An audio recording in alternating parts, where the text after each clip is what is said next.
here's another in NBC's great parade of new shows.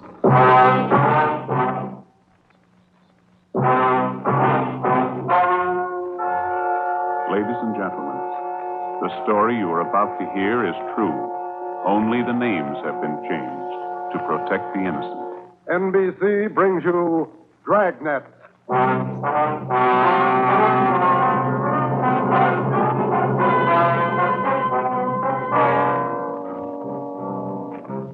You're a detective sergeant. You're assigned to homicide detail. A 22-year-old girl has disappeared. A letter has been received. It demands $30,000 for the girl's return.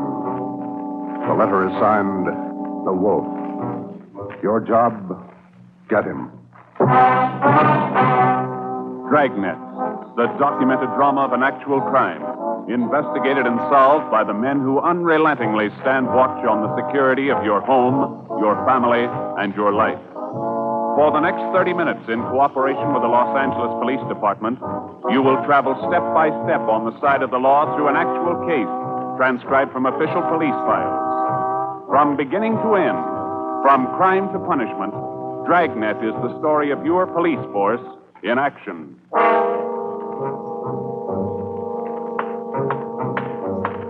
It was Tuesday, October 18th. It was cloudy in Los Angeles. We were working the night watch out of homicide. My partner's Ben Romero. The boss is Ed Backstrand, chief of detectives. My name's Friday. I was on the way back from the stats office, and it was 3:26 a.m. when I got to room 42. Homicide. Got those mugs you asked for, Joe. Here they are. Thanks, Harris. Backstrand leave yet? In a minute, I'm going out with him. What's the address out there, the Sullivan place? 814 Castro Boulevard. You go straight out Santa Monica, take a left at Castro. I remember. You ready, Chief? Yeah. Friday, you call Romero yet? Right now. Get on it. This one we don't fool with. Yeah. Come on, Harris.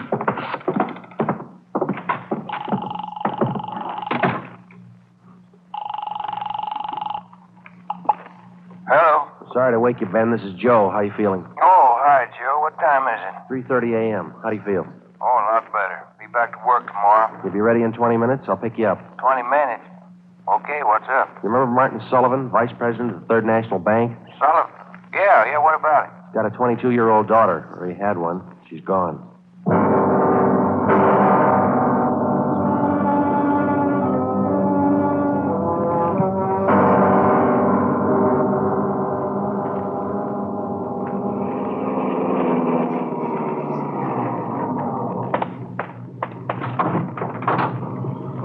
You made good time, Joe. Where are we headed? Sullivan home out on Castro Boulevard. Ed's out there now with Harris. Any leads to work on? No, nothing so far. The girl disappeared a little before 1 o'clock yesterday afternoon. At 11 last night, he got a letter. They want $30,000. Sullivan hasn't got that kind of money. Yeah, I know it. Poor guy's almost out of his mind. Fill me in. How did it happen? Well, the guy took the girl out of business school. He had her called out of class. Told her father was sick, said he was a friend of the family. Well, how about the teachers? What was their story? Said the girl didn't want to go with the man at first, but he finally talked her into it.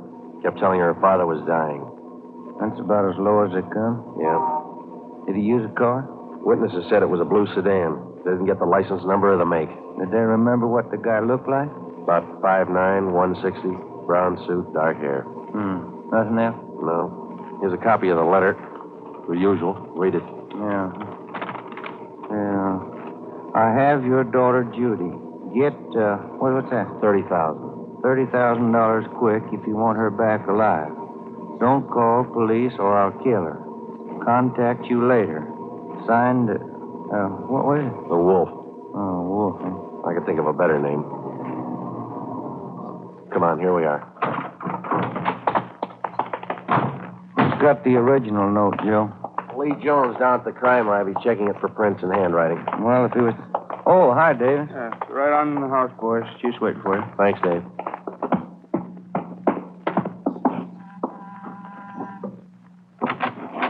Hi, Joe. Ben. In the living room. Thank you. That's the way I see it, Mr. Sullivan. Now, you understand exactly what you have to do? Yes, sir. I'll do as you say. All right. Here are the two men who will help you. Sergeant Friday and Sergeant Romero, homicide. Yes, how do you do? I do. Mr. Backstrand, are you sure about all this? He might get frightened. He might do something to Judy. Believe me, Mr. Sullivan, it's the only way. I know how you must feel, but we can't do anything else. All right, I want to see Mrs. Sullivan first. I'll be ready in a moment. Any developments? Yeah. Come on back in the dining room.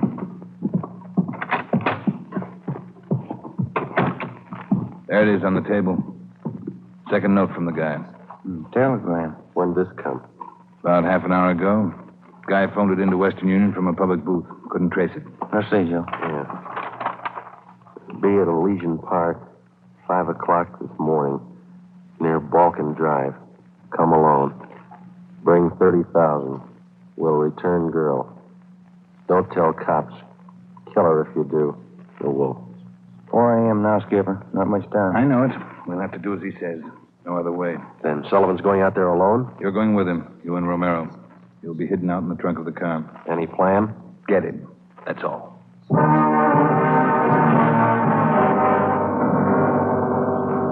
Ben and I went out the back door and into the Sullivan garage. We jammed ourselves into the trunk compartment, and Harris closed the door on us. The latch was fixed so that the door could be pushed open from the inside. A few minutes later, Mr. Sullivan came out, got in the car, and we drove off. At 3 minutes to 5, we pulled up at the meeting place in Elysian Park. We waited. Nothing happened. At 5 minutes past 5, it started to thunder. That's all we need now. Thunderstorm. Stuff in here in this trunk, isn't it? Oh, yeah. Ben, listen. Sullivan? Must be. Wonder if he's seen anything. Sounds like he's pacing up and down alongside the car, doesn't it? Now, listen. Can't hear anything else. Can you? No, we better stay under cover. Yeah. Rain's starting in. Wonder what happened to the wolf. Cold feet, maybe. Let's wait it out.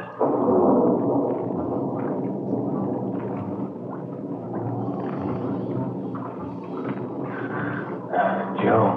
Yeah? What time you got now? Move over a little. Let me get my watch up. Yeah. A little past 5:30. Sergeant. Mr. Sullivan? Yes. Do you think he's coming? It's late. It's getting daylight. We better wait it out, Mr. Sullivan. Now, look, don't come back here again. If he's watching, you might tip him off. Oh, all right. All right. Poor guy. Joe. Yeah, I hear it. Coming up the road toward us. It's stopping. Yeah. It's coming over to our car. You ready? Right.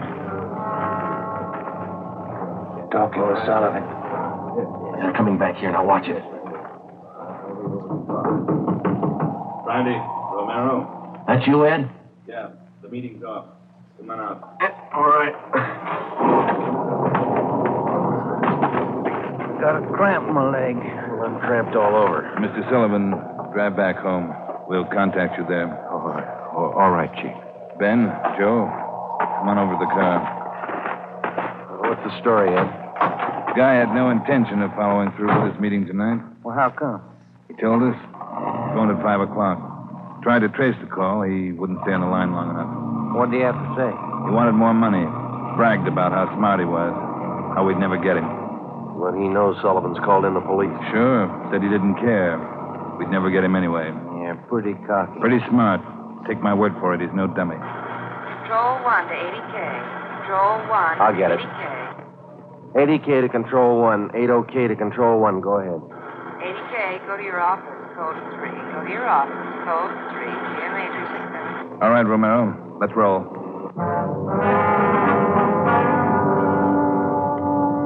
More than 12 hours had passed since word of Judy Sullivan's disappearance had been phoned in a homicide. During that time, an all-points bulletin containing the descriptions of the suspect, his car, and the girl had been sent out on the teletype to law enforcement agencies throughout the area. The same descriptions were broadcast over the police radio every hour. The Sullivan home had been placed under strict surveillance, and Mr. Sullivan instructed not to contact the suspect without knowledge of the police. He'd raised almost $10,000 in cash to buy him off. The serial number on each one of the bills had been copied by a police stenographer and then rechecked by a homicide officer. So far, the Wolf, as he called himself, had made 3 separate contacts, but he'd covered his tracks well. We knew that he was somewhere in the city, 500 square miles of it, and we knew we had to find him fast. It was 18 minutes past 6 when we got back to homicide. Hi, Chief. Fellas. You got something for us, Mac? Here, this letter. Special delivery. Came in about 25 minutes Can ago. I see that, Mike? Stay away from Sullivan. If the kid's found dead, it's your fault. Stay away, the Wolf. All right, Mike. Get it over to the crime lab and have Lee check it for prints. Right, Chief. Will you find any prints on the second note, Mike? 2. Running through R&I now. Friday, Romero, get down there and see if they got a make. Right, Ed. Let's go, Ben. Who's watching the Sullivan house beside Harry? Carpenter and Davis. Backstrand's afraid the girl's father will try to make a deal with the guy. Has he tried it yet? No, he hasn't yet. You couldn't blame him if he did. Worried sick. Oh, yeah. Here we are. Hi, fellas. Just coming down to see you. Got something, Larry? Those 2 prints Lee Jones listed off that letter got a make on them from the single print file. Good, Larry. Let's see, huh? There it is. Pull the whole package on him. Donald Alfred Kiefer. Looks like a real bad one, doesn't he? Donald Alfred Kiefer, male, Caucasian, age 29, 5 feet 8 inches, 170 pounds, brown eyes, dark brown hair. He had 1 previous arrest for forgery in Los Angeles 10 months before. Kiefer's occupation at the time of his arrest was listed as bank clerk at the Third National Bank. Ben went back into the files and pulled the crime report. Then we called Ed Backstrand. There's the answer, Skipper. At the time Kiefer pulled that forgery job at the bank, Mr. Sullivan was one of the vice presidents. Go on. Sullivan was the one who preferred charges against Kiefer and saw that he was prosecuted. Where's this Kiefer now? Let me see. He was placed on probation, and on May 16th this year, he returned to his home in Omaha, Nebraska. That's 1380 Mackinac Avenue. All right, Romero. Get Omaha on the phone and have them check out Kiefer. Right, Skipper? Friday, take Kiefer's package and this note down to Don Myers. Have him check the handwriting. And get over to the crime lab and see what Jones lifted off that last letter we got. All right, Ed. The faster we work, the faster we'll put this guy behind bars. Now move.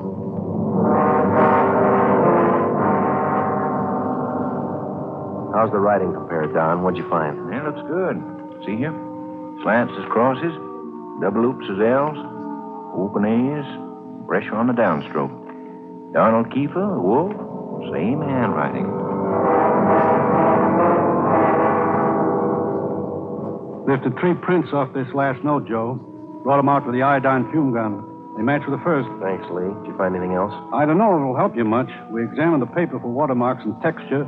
Both notes are written on the same kind of paper. Impressions show both pieces of paper from the same tablet. Checked the density of the carbon and the pencil he used. Both specimens match. Same pencil.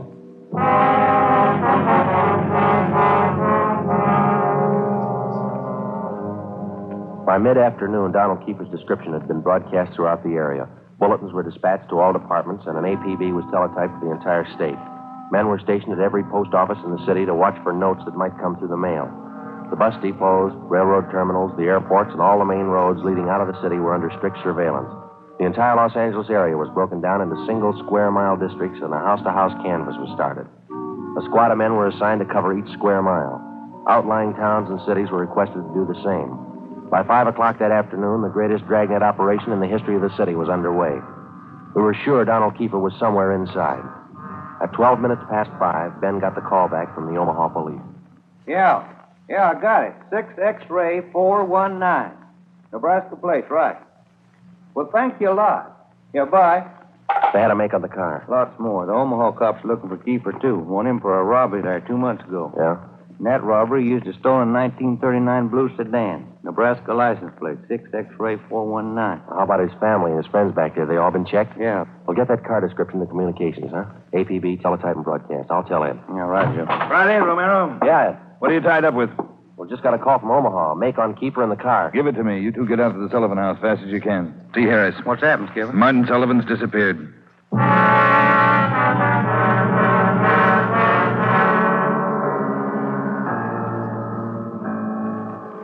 right, Harris, how'd it happen? About 3 this afternoon, Mr. Sullivan got a phone call. Said he had to go down to the bank. I went with him. He had me wait in the reception room, and he went in his office. After waiting 10 minutes, I got suspicious and went in. He was gone. That's it. Did he get any more money? This morning, $5,000. Did you get the serial numbers off the bills? Yeah. Shouldn't have let him get out of my sight. Forget it. Right now, we've got to find out where he's gone to meet Kiefer. Did you talk to Mrs. Sullivan about it, Harris? She says she doesn't know anything about it. Let's try her again. Come on, let's go inside. All right, fellas. All right. Where's Mrs. Sullivan, Dave? Back in the sitting room, lying down. Doctor's with her. Come on. What time you got, Ben? 6:35. I'll get it. Hello? Well, where are you? Oh. Where are you now? Where are you now?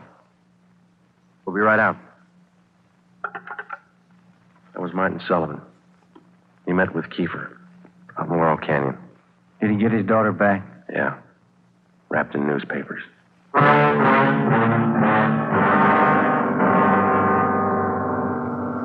All cars in the area were notified that a contact had been made with Kiefer.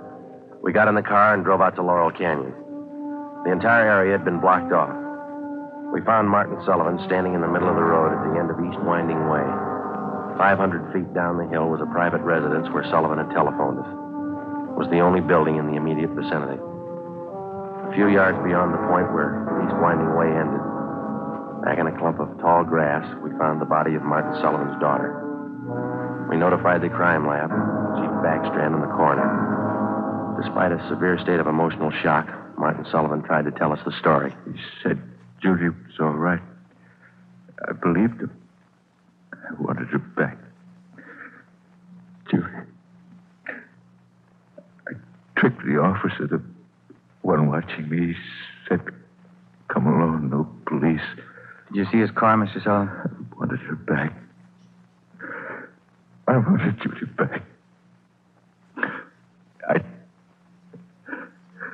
I did as he said. I drove here at 6 o'clock and I waited. I put the money on the front seat like he said. Did he get the money, Mr. Sullivan?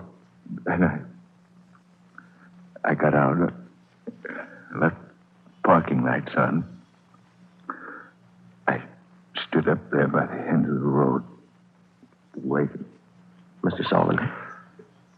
And he drove up. He took the money. Then he came up to me. He had a gun. I wanted Judy back. He had a gun. Did you see his car? He said she was up there, beyond the road, tied to a tree. I wanted her back. Mr. Sullivan, did you see his car? I went to look for Judy. He drove away. She wasn't there. By the tree. Couldn't find her. On the way back, I saw her bundle on the way back.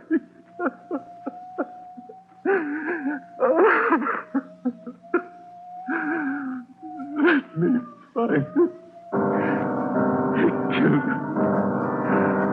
Let me find her.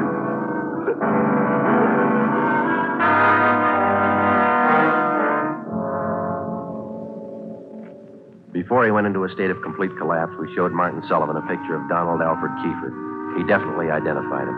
The information was immediately relayed back to Central Division, rebroadcast to the entire police radio system.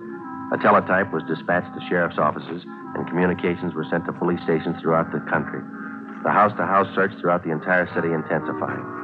The dragnet in which we hoped to trap Donald Kiefer was drawing slowly inward. It was 12 midnight. Next Street, Sullivan girl murder. Next Street, read all about it. Citizens join search for killer. Friday, did the papers get a list of the numbers on that ransom money? Yeah, got them in the final net edition. 2.5 pages of serial numbers. Gave it a big spread. Look at these pictures of Kiefer here, all over the front page. The more the better, Romero. I hope this town never forgets that face. Good reminder. You don't make deals with killers. Hi, fellas. Come on over. Find anything yet, Lee? Just checking over these towels here. Found them wrapped around the girl's body, inside the papers. Funny thing about those papers, What's that, Lee? they're all yesterday's.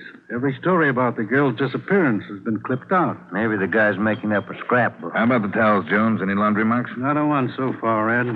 Every one of them was clipped off. Pretty smart.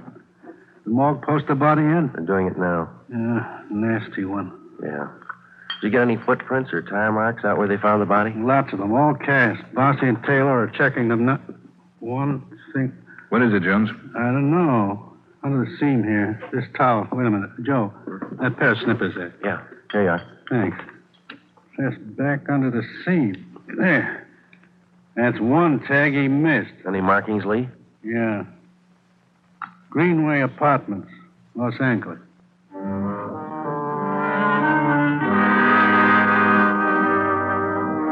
One look at the apartment was enough. In an adjoining garage, we found the car which Kiefer had used, a blue sedan. Nebraska license plate 6X-ray 419. When we got back to the office, Chief Backstrand immediately issued a cancellation of the want order for the blue sedan, and then he ordered a detail of men to stake out the car in the event Kiefer decided to come back for it. Here's the coroner's report, Joe. Oh, let's see it. Cause of death, strangulation. Time of death, Monday, October 18th, approximately 2 p.m. 1 hour after he grabbed her? That can't be right. Skipper in his office? No, he's out for a minute. Hey, Joe, Ben, take the call off 2503, will you? Thanks, Mike. Right. Would you give me the call on 2503, please? Thanks. Hello? Yeah. Yeah, when? We'll be right over. Some of the ransom money, Ben, just showed up. Beverly and Highland. Come on.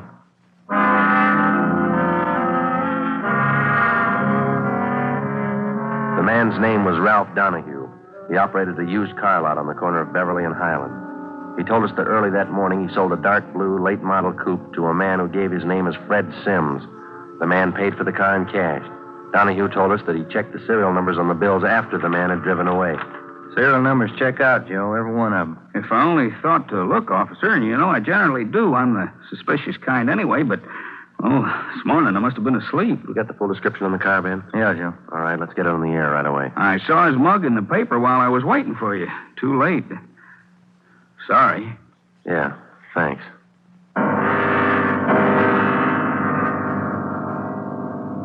At 10 minutes past 3 that afternoon, another piece of the ransom money turned up at a busy downtown department store. The clerk was unable to remember who gave her the bill. The detail throughout the general downtown area was strengthened. The house-to-house search of the entire city for Judy Sullivan's murderer went on. The afternoon dragged into the early evening. At 20 minutes to 7, Ben and I had a hamburger and a cup of coffee in the drugstore at East Broadway and 3rd. And then we got back in the car, checked with communications, and started cruising the neighborhood again. At 9 minutes to 8, a man answering the description of Donald Kiefer was seen crossing Sunset Boulevard just below Highland. 7 minutes later, the same man was reported near the intersection of Hollywood Boulevard and Las Palmas. Communications relayed the information. At 21 minutes past 8, our car, 80K, along with a dozen others, were concentrated in the Hollywood Boulevard area from Gower Street to La Brea, Franklin Avenue to Santa Monica Boulevard. At 24 minutes past 8, another piece of the ransom money was passed at a cigar store on the corner of Hollywood Boulevard and Hawthorne Street. The number of men and radio cars in the area was redoubled. Plainclothes officers were stationed at every intersection to keep an eye on pedestrian traffic. At 18 minutes to 9, the dark blue coupe, which Kiefer had bought that morning, was spotted parked in an alley just below Hollywood Boulevard and Cahuenga. We called Ed Backstrand. City Hall. 2503. 2503. Chief of Detectives Office, Allen. This is Friday, Mike. Chief there? Yeah, wait a minute. Just going out the door. Ed, it's for you. Backstrand? Friday, Ed. Just spotted Kiefer's car, the one he bought this morning, parked in an alley off Cahuenga. Harris and I are on our way up there now. We'll take care of the car. You take care of this call. Just came in. What do you got? The theater on the corner of Hollywood Boulevard and Fairview. The girl in the box office just took in a $10 ransom bill. Yeah? She got a good look at the man who passed the bill. She says it's Kiefer.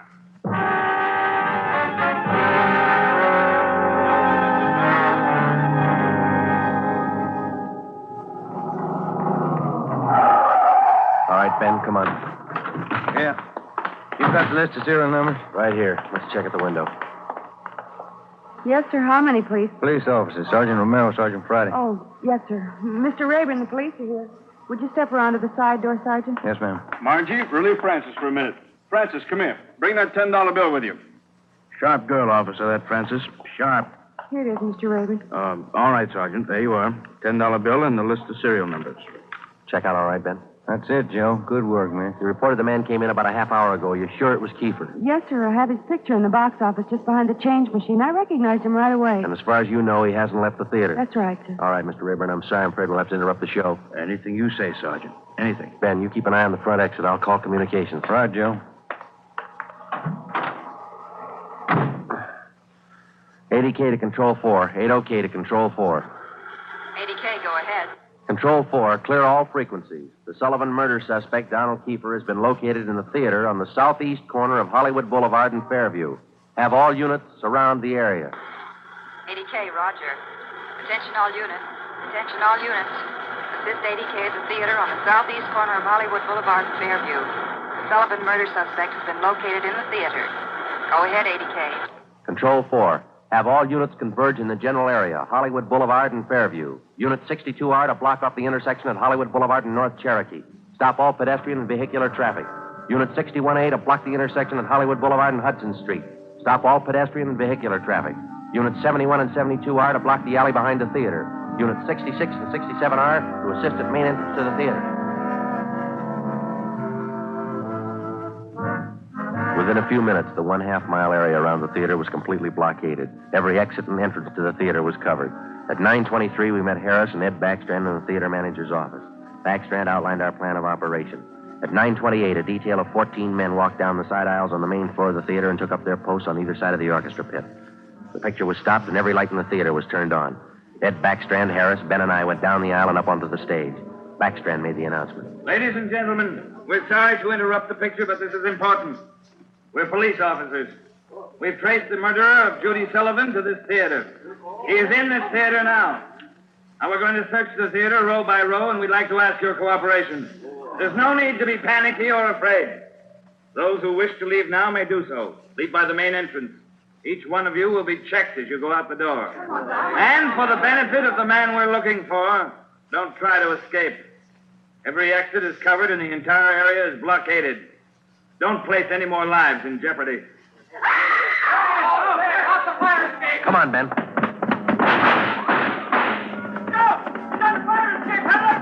Backstage, Joe. We can make it from there. All right, let's go.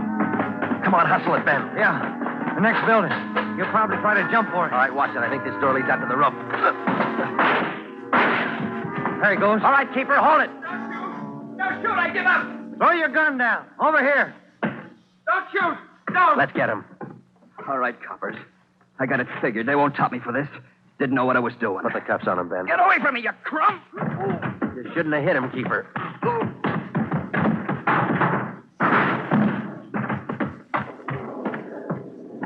All right, Ben. Try the cuffs now. Yeah. Come on, let's get him in out of the rain. What's the hurry? Why spoil a good rain?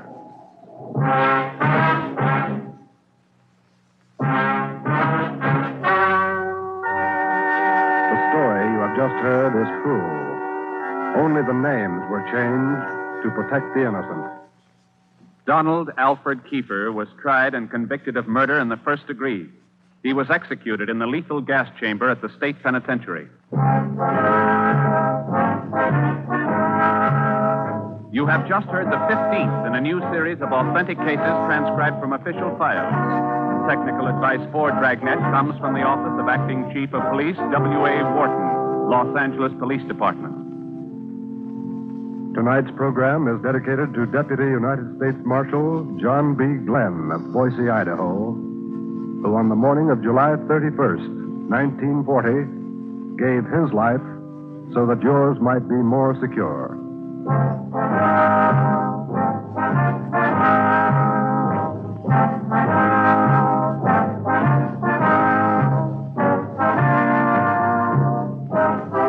Dragnet came to you from Los Angeles. Theater Guild on the Air returns tomorrow night on NBC.